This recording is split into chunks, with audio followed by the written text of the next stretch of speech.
Bismillahirrahmanirrahim. Assalamualaikum warahmatullahi wabarakatuh. Selamat malam rekan-rekan. Ketemu lagi dengan saya, Muhammad Farid dari kelas PJJ 4601, Telkom University. Pada kesempatan kali ini, saya akan membahas tentang database as service. Nah, tentu yang kita ketahui sekarang, yang kita sedang pelajari itu adalah untuk database on-premise ya.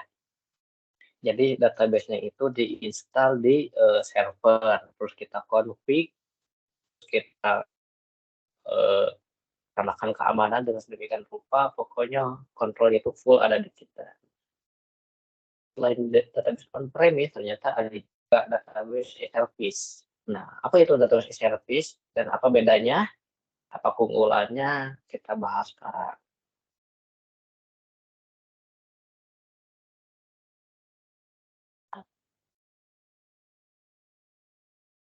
Jadi kita akan mulai dari apa itu database on-premise ya. Database on-premise ini adalah basis data yang hosting secara lokal maupun ya terhubung dengan internet di infrastruktur server dan memerlukan pengelolaan dan pemeliharaan internal, masuk perangkat keras, perangkat lunak, dan keamanannya. Nah, jadi di database on-premise ini adalah kita menginstalkan si RDBMS-nya di server. Otomatis kan dari server itu kita harus dikonfig ya, harus username, password-nya, terus DCL-nya, data control language, lalu kita juga setting ukurannya pakai hard disk atau SSD, RAM-nya berapa, operasi sistemnya apakah Linux, Ubuntu, Fedora, dan lain-lain. Nah, database on-premise ini bisa diistilahkan adalah database yang diinstal di server. Ya.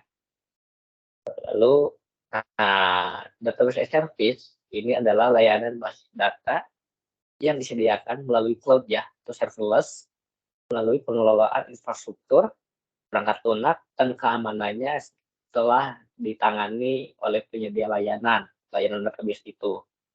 Jadi kita sebagai user ini hanya perlu fokus pada penggunaan dan pengelolaan datanya. Nah, jadi keamanan di database on-premise ini adalah tergantung bagaimana kita mengamankannya gitu. Kalau keamanannya bagus, pakai VPN atau pakai rules di mana kita hanya di-hit oleh IP Indonesia atau region-region yang di blacklist atau lowlist, itu pokoknya full control ada di kita kalau database on-premise ya.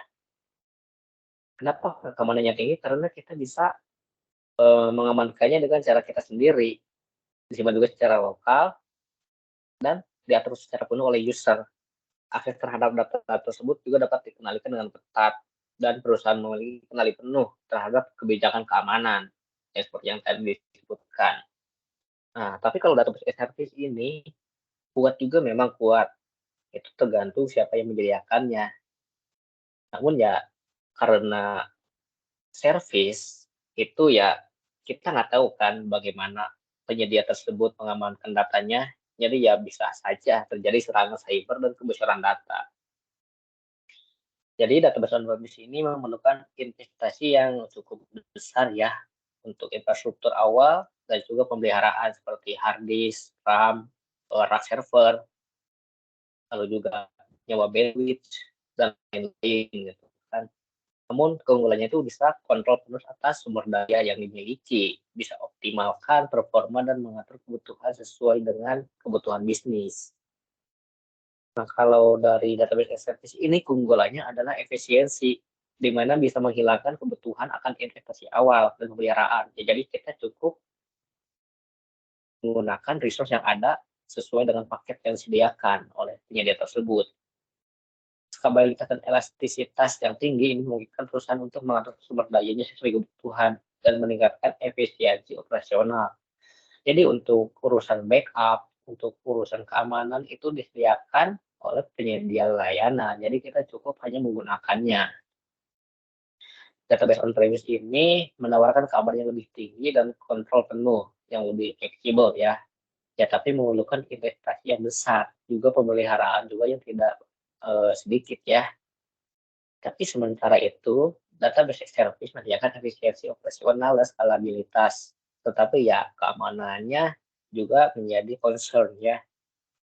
Kita juga walaupun backup-nya sudah disediakan oleh penyedia, tapi kita tetap harus bisa punya backup plan lah ya. Nah, jadi kesimpulannya ini adalah kenapa kita harus mencoba database as service dalam pemilihan database on-premise atau on-premise ini perusahaan harus mempertimbangkan kebutuhan keamanan, efisiensi, dan fleksibilitas. Setiap pendekatan ini memiliki kelebihan dan kekurangannya yang perlu dipertimbangkan ya sesuai dengan perspektif bisnis dan kebutuhan organisasi. Mungkin kita kasih contoh dulu ya. Kalau yang database on-premise mungkin bisa langsung di laptop kita udah mengenalnya lah. Tapi untuk database as service ini contohnya ada di Vercel. Nah, contohnya di storage. Nah, jadi di sini saya mempunyai database Postgres yang namanya Lapulsa. Nah, ini saya cukup untuk database aja gitu. Misalnya ini nih. Nah, saya butuh Postgres, lanjut. Oh, nggak bisa ya ternyata. Nah, pokoknya kita bikin database, terus Lapulsa atau namanya apa nanti. Nah, di sini ya udah disediakan. Ini connection free-nya. Nah, kalau mau dihubungin ke apa Postgres oh ini .js ini. Nah, kalau pakai Peto ini, pakai Prisma ini, nah, kalau INP lokal ini. Nah, jadi kita nggak usah install server, nggak usah install Postgres, nggak usah nge-config dari awal. Kita cukup untuk membeli layanan tersebut dan juga langsung menggunakannya. Nah, tapi di sini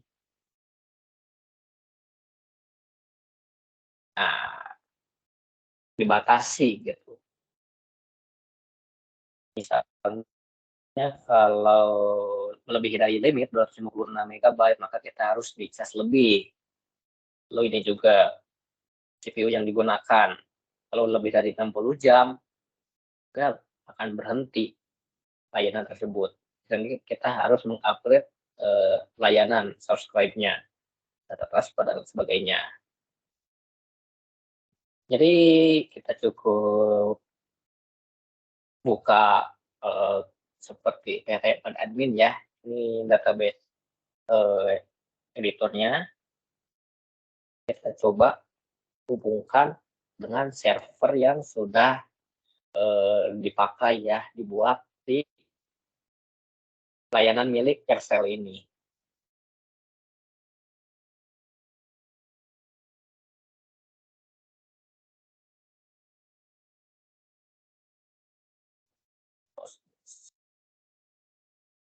Oke, terus nah Postgres hostnya ini kita lihat.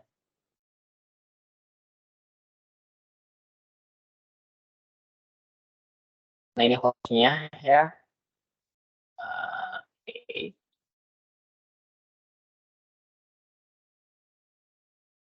Nama database-nya ini VercelDB.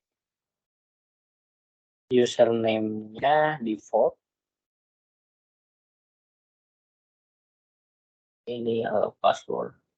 Nah, ini. Kita tes connection-nya. Kalau connect berarti sudah sesuai gitu kan. Kita bisa menggunakan database ini yang sudah disediakan oleh Vercel tadi. Jadi kita zero configuration. Kita nggak ngatur apa-apa, hanya mengatur nama database-nya, terus tinggal pakai. Nah, connectin. Oke, sudah. Berarti di sini tinggal digunakan database dari kebutuhan. Berbeda dengan database on-premise. Database on-premise mungkin harus dikonfig dulu install package-nya, lalu membuat usernya, lalu grant aksesnya siapa saja, lalu mengkonfigurasi replikasinya, cron untuk backupnya dan lain sebagainya. Nah, jadi kenapa harus digunakan database as service ini? Karena efisiensi dan kemudahannya cukup terfokus untuk bagaimana cara menggunakan database-nya, bagaimana mengamankannya dan lain sebagainya. Oke, itu saja mungkin perbedaan ya antara database on-premise dan database as service. Mudah-mudahan bisa menambah wawasan dari teman-teman. Sekian. Terima kasih. Wassalamualaikum warahmatullahi wabarakatuh. Selamat malam.